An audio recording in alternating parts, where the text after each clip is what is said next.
Heboh akibat gaji rendah di negara Israel, ratusan polisi rezim Zionis mengundurkan diri dan tak mau menjaga keamanan negara Israel.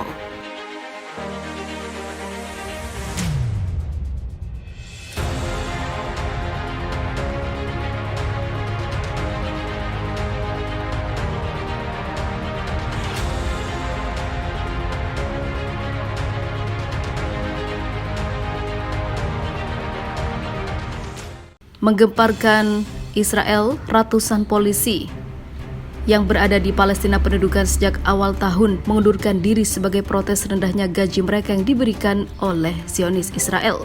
Para polisi yang siaga di Palestina itu akhirnya tidak kembali ke negaranya dan memilih untuk melepas jabatannya sebagai polisi karena mendapatkan bayaran yang tidak setara dengan apa yang dilakukannya di Palestina. Koran Yediot Aharonot pada Sabtu kemarin menulis rata-rata gaji bulanan polisi rezim Zionis sebesar 6.700 shekel.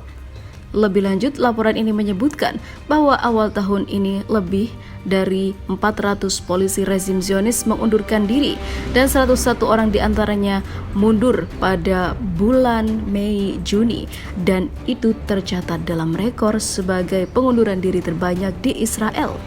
Koran Yediot Aharonot menambahkan, sepertinya kondisi akan semakin memburuk dan hingga akhir tahun 2022 ini sekitar 1.000 polisi Israel lainnya menyatakan mengundurkan diri. Hal ini sungguh membuat Israel kepanasan sebab para musuh-musuhnya akan terus menyerang Israel karena kebiadabannya. Namun para polisinya menyerah karena tidak mendapatkan sesuai dari apa yang dilakukan polisi tersebut untuk negaranya. Apakah pertanda ini? Benarkah memang krisis di Israel semakin nyata dan kehancurannya tidak bisa diremehkan ataupun tidak bisa lagi dicegah karena bisa membuat negara Zionis ini runtuh?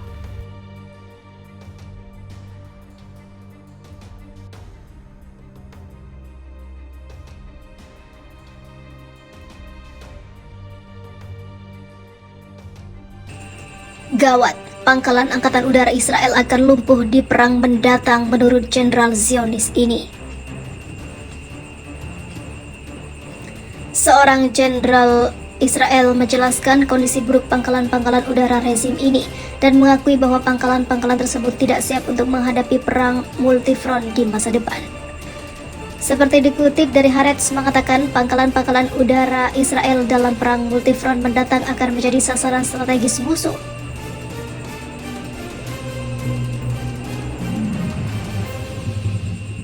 Rudal-rudal presisi berjarak tempuh sekian ratus kilometer akan ditembakkan dalam perang mendatang.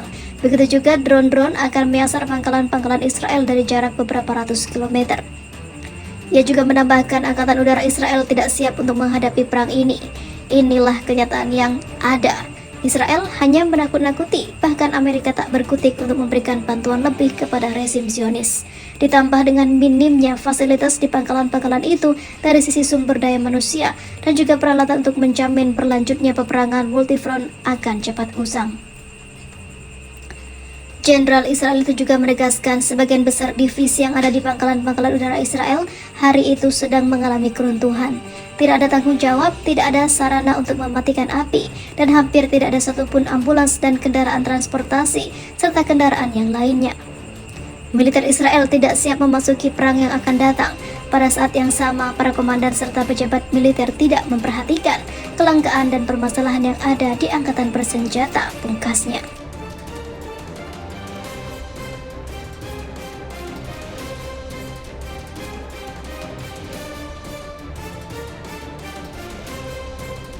Israel tutup mulut, tentara Israel tewas di penjara militer diduga bunuh diri, IDF bungkam.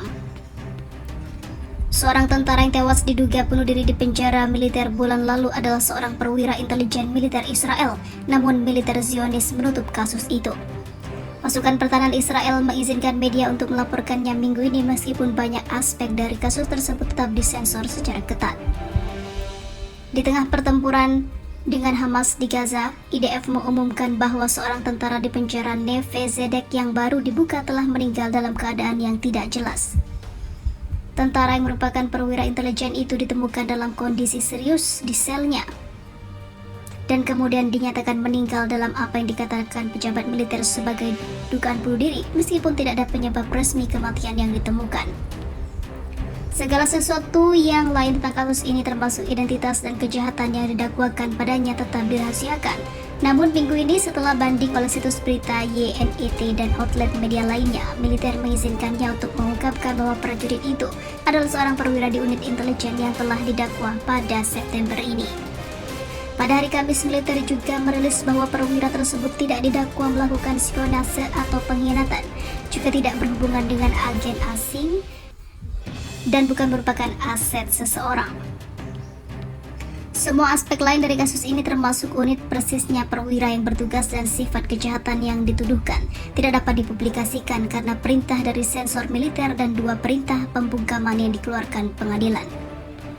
Menurut laporan Haaretz, prajurit itu dikuburkan di sebidang pemakaman sipil dan tidak akan dikenali sebagai tentara yang gugur.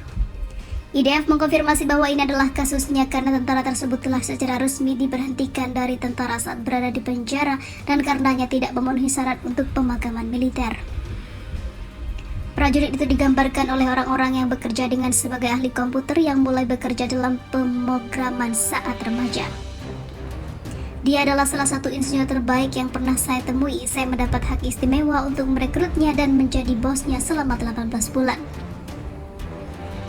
Yang lain menggambarkan dia memiliki banyak bakat dengan komputer seperti yang dimiliki Michael Jordan dan bola basket. Perasaan itu melihat bakat yang sangat luar biasa adalah sesuatu yang kita anggap beruntung untuk disaksikan dan yang menganggap diri saya beruntung, tulisnya. Ketika tentara itu meninggal di penjara yang dikelola polisi militer, kematiannya akan diselidiki oleh unit urusan internal IDF.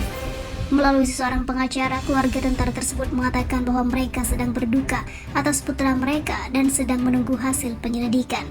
Namun, kenapa Israel tetap tutup mulut dengan kasus ini?